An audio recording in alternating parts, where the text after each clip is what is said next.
Hello everyone, good morning. সকলে কেমন আছো? আশা করব প্রত্যেকেই ভালো আছো আর সুস্থ আছো। আমিও বেশ ভালো আছি। আমি সুস্মিতা। আমার নতুন একটি ব্লগে তোমাদেরকে অনেক অনেক স্বাগত আর ভালোবাসা জানিয়ে আজকের ব্লগটা শুরু করছি। আশা করব আজকের ব্লগটা তোমাদের একটু হলেও ভালো লাগবে। আজকের দিনটা হচ্ছে সোমবার আর ঘড়ির কাঁটা এখন বাজে 9:30। ঘুম থেকে উঠেছি আজকে 7টার দিক করে। তারপরে একে একে কাজকর্মগুলো কমপ্লিট করেছি, কিন্তু আজকে আর সকালবেলায় স্নান করতে পারিনি। তবে বাসি কাজকর্মগুলো কমপ্লিট করেছি। আর যে জামা কাপড়গুলো ছিল সেগুলোকে কেচে বাসি নাইটিটা ছেড়ে এই যে এখন ছাদে জামা কাপড়গুলোকে মেলতে এসেছি। আজকে সকালে জলখাবারও করা হয়ে গেছে আর সকলের খাওয়াও হয়ে গেছে। আর আমি এর মধ্যেই ভুলে গেছি যে জামা কাপড়গুলো কেচেছিলাম সেগুলো মেলা হয়নি ছাদে, তাই আগে ছাদে মেলতে এসেছি। এখন গিয়ে এবার আমি জলখাবারটা খাবো। তো এদিকে দেখো এই যে মাম্মাম খেয়ে উঠেছে, তোমাদের দাদাভাইও খেয়ে চলে গেছে। আর আজকে সকালে করেছিলাম লুচি আর ছোলার ডাল। আসলে এটা তো শ্রাবণ মাসের দ্বিতীয় সোমবার, তো সোমবার করে আমি পুজো করতে না পারলেও কিন্তু নিরামিষই খাচ্ছি। তোমাদেরকে তো এর আগেই বলেছি। আসলে সেভাবে তো আমার ঠাকুরের আসলে রেডি করা হয়নি, বা এখন আমি ঠাকুরের জন্য ঠিকঠাক জায়গা রেডি করতে পারিনি, গোছাতে পারিনি। তার জন্য আমার একটুখানি সময় লাগবে। তো সেই জন্য আমি সেভাবে কিন্তু কোনো রকম পুজো পাঠও করতে পারছি না। শুধুমাত্র হনুমান চালিসাটাই পাঠ করি আমি আমার মতন করে। তো সেই জন্য এই শ্রাবণ মাসের সোমবারগুলো আমি শিব পুজো করতে পারছি না। আমার খুব ইচ্ছে করে জানো তো, এই সোমবারগুলো বাড়িতে একটু নিজের মন মতো করে শিবের মাথায় জল ঢালবো, একটু পুজো পাঠ করব। এগুলো আমার বরাবরই ভীষণ ভালো লাগে। কিন্তু সব সময় কিন্তু সময় সাথ দেয় না, বা পরিস্থিতির সাথ দেয় না, বা ইচ্ছে থাকলে অনেক সময় অনেক ইচ্ছে কিন্তু পূরণ হয় না। তবুও চেষ্টা চালিয়ে যাচ্ছি, একদিন না একদিন ঠিকই হবে। আর মন যদি চায় কোনো কিছু করতে, তাহলে সেটা তো হতেই হবে, না হওয়ার কোনো প্রশ্নই ওঠে না। সেটা হতে পারে একদিনের জায়গায় 3 দিন লাগবে, কিন্তু হবেই। তো তারপরে আমি এখন খাওয়া দাওয়াটা কমপ্লিট করে থালা বাসনগুলো ধুয়ে এবার বিছানাটাকে গুছিয়ে নেব। সকালবেলায় বিছানাটা একবার গোছানো হয়েছে, তারপরে আবার জাকাত তাই অবস্থা করেছে। আর এদিকে জানালাটা তো পুরো ব্লক করে দিয়েছি। আসলে এই দিকটা একটু কি বলবো, জানালার পেছনটা একটু জঙ্গল টাইপের রয়েছে। তো ভীষণ মশা বা পোকামাকড়ের উপদ্রব বলতে পারো। আর সেই জন্য আমি ভেবেছি এই জানলাটা একেবারে ব্লক করে দেব। ব্লক বলতে খুলবো, কিন্তু খুব কমই খোলা হবে, সেটাই ভেবেছি। সেজন্য খাটটা তো এমনিতেই কালকে এদিকে সরিয়ে দিয়েছি। তো এই হচ্ছে ফাইনাল লুক। কালকে তো তোমরা দেখেইছো, তো কেমন লাগছে সেটা তো আমাকে জানিও অবশ্যই। আর আজকের ওয়েদারটাও কিন্তু ভীষণ ভালো, রোদ সকালবেলায় রোদ ঝলমলে। তবে কালকে তো আমি কোনো রকম রিস্ক না নিয়ে সমস্ত কিছু রোদে দিয়েছিলাম, আর কাছাকাছিগুলোও করে নিয়েছি। আজকে আর সেভাবে কোনো কিছু রোদ দেখানোর নেই বা কাছাকাছি নেই, যা দু একটা ছিল সেগুলো সকালেই কেচে দিয়েছিলাম। তো বিছানাটা গোছানোর পর এখন এই যে টেবিলটাকে মুছে নিচ্ছি, কারণ এঁটোকাটা পড়ে রয়েছে। খাওয়া দাওয়া তো হয়েছে টেবিলের উপর, তাই টেবিলটাকে এখন সুন্দর করে একটা কাপড় ভিজিয়ে কিন্তু আমি মুছে নিই খাওয়া দাওয়ার পরেই। তো এখন সেটাই আর কি, টেবিলটা পরিষ্কার করে নিলাম। পরিষ্কার করে এবার দুপুরে রান্নাবান্নার দিকে যাব। তো আজকে নিরামিষ বললাম, তো কি করব, একদম সিম্পল রান্নাবান্না, বেশি কিছু করব না। তো এই যে মুগ ডাল করব, আর মেয়ের জন্য করব আলু ভাজা, উচ্ছে ভাজা, আর ধনেপাতার চাটনি। এই হবে আজকে রান্নাবান্না, একদমই সিম্পল। আর কালকে তো মাংস হয়েছে জানো তো।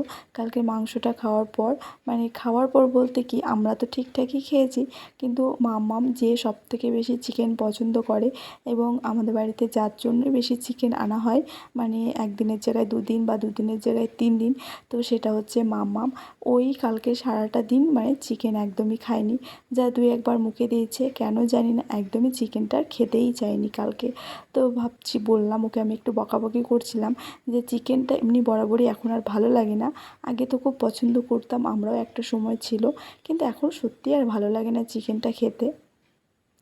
চিকেনের পরিবর্তে যদি 1 পিস মাছ হয় তবুও খেয়ে শান্তি, এখন তাই মনে হয়। তো সেই জন্য আমি চিকেনটা খুব একটা তোমাদের দাদাভাইকে আনতে বলি না, তো অল্প করে আনা হয় এখন শুধুমাত্র মামামের জন্য। কালকে ও একদমই চিকেনটা খায়নি, তো সকালবেলাতে রেখেছিলাম ওর জন্য যদি খায়, তো সেটাও খায়নি, পুরো ফেলে দিয়েছি। তো আজকে সেই জন্য আরও আর কি মানে হচ্ছে কি বলবো, সিম্পল রান্নাবান্নাই করছি, যাতে করে একটু খাওয়া যায় বা খেতে পারে ও। আর ডাল আলু ভাজা ওর একটা ফেভারিট খাবার, মাছ মাংস ছাড়াও। তো সেই জন্য মুগ ডাল করব, আর এই যে গোল গোল করে আলু ভাজা। এখন আলু ভাজাটা বসিয়ে দিয়েছি, আর আমার জন্য করব উচ্ছে ভাজা আর ধনেপাতার চাটনি, আর সঙ্গে তো আমের আচার রয়েইছে। গরম ভাতের সঙ্গে যদি এক পিস আমের আচার নেওয়া যায় তাহলে আর আমার মনে হয় কিছুই লাগে না। কিন্তু আমি যদিও খুব একটা আচার পছন্দ করি না, তবে ভাত দিয়ে মানে একটু আধটু খাই। আর সবথেকে বেশি ভালো খাই সেটা তো হচ্ছে তোমাদের দাদাভাই, ওর আর কিছুই লাগবে না, এই দিয়ে আমাদের আজকে হয়ে যাবে। তো আলু ভাজাটা হয়ে গেছে, এই যে আলু ভাজাটাকে তুলে নেব। আর সকালে লুচি খেয়েছি না, মনে হচ্ছে পেটটা ভার হয়ে রয়েছে, কোনো কিছু আর খেতে ইচ্ছে করছে না, মনে হচ্ছে শুধু জল খায়। কারণ সকালবেলায় উঠে লুচি খেয়েছি, তাও তো আমি দুটো মাত্র লুচি খেয়েছি, দেখতেই পেলে তোমরা। আর আমি ওই 8-10টাই লুচি করেছিলাম, খুব একটা বেশি করিনি। ওই তোমাদের দাদাভাই 4টে খেয়েছে, মাম্মাম একটা খেয়েছে, আমি 2টো খেয়েছি, এখনও 4টে মতো ধরা রয়েছে। তো সেটা মনে হচ্ছে আবার রাত্রেবেলায় হয়ে যাবে। তো যাই হোক, এখন এই যে উচ্ছে ভাজাটাকে বসিয়েছি। উচ্ছে জিনিসটা না এখন বর্ষার সময় ঘরে যদি 1 দিনের থেকে 2 দিন রাখা যাচ্ছে, তাহলে ভেতরে পোকা হয়ে যাচ্ছে, নয় পচে যাচ্ছে।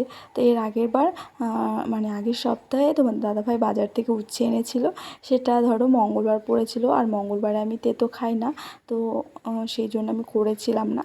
আর বুধবারে মাছ এনেছিল, তো সেই জন্য উচ্ছেটা করা হয়নি। মানে এভাবে 2-3 দিন থেকে গেছে। পরের দিন আমি রান্না করব বলে কাটতে গিয়ে দেখছি যে পুরো ভেতরে পোকা হয়ে গেছে, আর প্রায় সবগুলো মোটামুটি পচে গেছে। মানে পুরো যতটা উচ্ছে এনেছিল সবটাই আর কি আমাকে ফেলে দিতে হয়েছে। তো সেই জন্য এইবার উচ্ছেটা এনেছে, আর আমি দেরি না করে আজকে একদম ভাজা করে নিয়েছি। আর 3টে মতো রেখেছি, 3-4টে, সেটা কালকে না তো পরশুদিন করে নেব।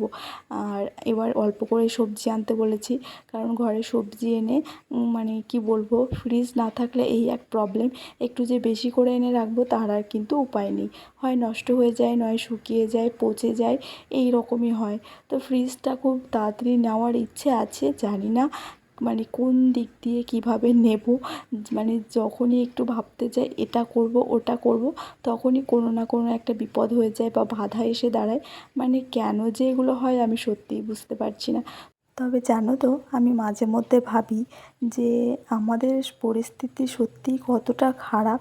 এখন এমন কোনো বাড়ি আছে বলো তো, যে সাধারণ থেকে অতি সাধারণ যারা দিন আনে দিন খায়, তাদের ঘরেও কিন্তু এখন ফ্রিজ, এসি, কুলার, তারপরে তোমার স্ট্যান্ড ফ্যান, সামান্য স্ট্যান্ড ফ্যান, সেগুলোও রয়েছে। তাহলে আমাদের পরিস্থিতিটা সত্যিই মানে কেমন যাচ্ছে, যে একটা ফ্রিজ আর স্ট্যান্ড ফ্যান পর্যন্ত নেব নেব করে আর নিয়ে উঠতে পারছি না। তাহলে ভাবো, মাঝে মধ্যে না মানে নিজের ওপর নিজেরই সত্যি এত রাগ হয় যে কি আর বলবো তোমাদের। তো যাই হোক, সবই আর কি কপাল। তবুও এগুলো ছাড়াই কিন্তু অনেক ভালো আছি আর শান্তিতে আছি। যদি মানে কি বলবো, যাদের ঘরে এসি আছে, ফ্রিজ আছে, কুলার আছে, সমস্ত কিছু আছে, কিন্তু তাদের ঘরে দেখবে শান্তি নেই বা সুখ নেই। আর আমরা কিন্তু অতি সাধারণ, দিন আনতে দিন খাই, বা মানে আজ আছে তো কাল নেই, আজ খেয়ে কাল কী খাবো সেটা নিয়ে ভাবতে হয়। তো যাই হোক, তবুও ঠাকুরের কৃপায় অনেক ভালো আছি। তো এদিকে দেখো, আমি রান্না বান্না শেষে তোমাদেরকে দেখালাম কী কী রান্না হয়েছে। আর তারপরে আমি কিন্তু রান্নার পর এই কৌটোকাঠিগুলো সমস্ত কিছু আমি ক্লিন করে নিচ্ছি। আর আমি না প্রায় দিনই বলতে প্রতিদিনই কিন্তু কম বেশি রান্না করতে করতে রান্নার ফাঁকে কিন্তু হাতে 5 থেকে 10 মিনিট সময় নিয়ে কিন্তু এই যে কৌটোকাঠিগুলো না মাঝে মধ্যে কি প্রায় দিন আমি পরিষ্কার করতেই থাকি, যাতে করে এক্সট্রা করে আমাকে আর সময় বের করে রান্নাঘরটা পরিষ্কার করতে হয় না, বা এই কৌটোকাঠিগুলো পরিষ্কার করতে হয় না। তো দেখতে পাও সমস্ত জিনিস কিন্তু আমার পরিষ্কারই থাকে। আর এই কৌটোকাঠিগুলো যদি নোংরা হয়ে থাকে, হাতের কাছে জিনিস নোংরা বা অপরিষ্কার থাকলে সেগুলো ব্যবহার করতেও ভালো লাগে না, আর চোখের সামনে সেটা দেখতেও ভালো লাগে না। আমি তো একদমই দেখতে পারি না। এগুলো আমি প্রায়ই মানে পরিষ্কার করতেই থাকি। হয় রান্নাবান্না করতে করতে পরিষ্কার করে নিই, বা রান্নাবান্না শেষে যখন গ্যাস মুছি তখন সবটাই কিন্তু এক হাতে পরিষ্কার করে তারপরে উঠি। তো আজকেও সেটাই করছি, তবে তোমাদের সঙ্গে প্রত্যেকদিন শেয়ার করা হয় না, তো আজকে আমি শেয়ার করে দিলাম। এবার আমি এগুলো কটুকাটিগুলো মুছে একেবারে গ্যাসটাকে মুছে তারপরে হচ্ছে স্নান করবো। আজকে তো স্নান করিনি সকালবেলায়, আর এখন কিন্তু 12টা পার হয়ে গেছে, মানে 12টা 10 বাজে। স্নান করতে করতে ওই 1:45 বাজবে, তারপরে মানে মা মেয়ে আজকে দুজনে একসঙ্গেই স্নান করব বলতে পারো। তো এখন ফাইনালি আমি যে গ্যাসটাকে মুছে নিচ্ছি। আর তোমরা তো দেখেই থাকো, প্রত্যেক দিন গ্যাস মোছার সঙ্গে সঙ্গে এই যে টেবিলের নিচটা মানে বাসনপত্র সরিয়ে মুছে নিই, সঙ্গে ওই যে তোমার ওয়ালটাও মুছে নিই, আর পাশে যে জলের ড্রামগুলো মানে সব জায়গাগুলোই আর কি পরিষ্কার করে নিই। এতে কিন্তু প্রত্যেক দিন ওই রান্নার পরে কিন্তু 10 থেকে 15 মিনিট সময় হাতে থাকলে কিন্তু একদম পুরো রান্নাঘরটাই আর কি ক্লিন হয়ে যায়। এর জন্য এক্সট্রা করে আর কি হচ্ছে সময় বের করতে হয় না, তাই না? আর যেই সময়টা এক্সট্রা আমি বের করব সেই সময়টা আমার অন্য কাজ হবে। তো আমি এভাবেই রান্নাঘর পরিষ্কার করে থাকি। তবে আমার তো এক্সট্রা করে আলাদা রান্নাঘর নেই, ওই একটাই রান্নাঘর, তোমরা তো জানোই। তো এই হয়েছে ব্যাপার। তবে যতটুকুনি যা আছে সেটাই আমি সবসময় পরিষ্কার করে রাখার চেষ্টা করি। তো তারপরে দান করে খাওয়া দাওয়া করে ঘুমানো হয়েছিল। এখন বাজে বিকেল 4টে, আর তোমাদের দাদাভাইকে বলেছি কিছু খেতে ইচ্ছে করছে, তো আসার সময় এই যে চাল ভাজা আর ডাল ভাজা নিয়ে এসেছে। তো আজকের ব্লগটাও এখানে শেষ হলো, দেখা হচ্ছে পরের ব্লগে। সবাই ভালো থেকো, সুস্থ থেকো, টাটা।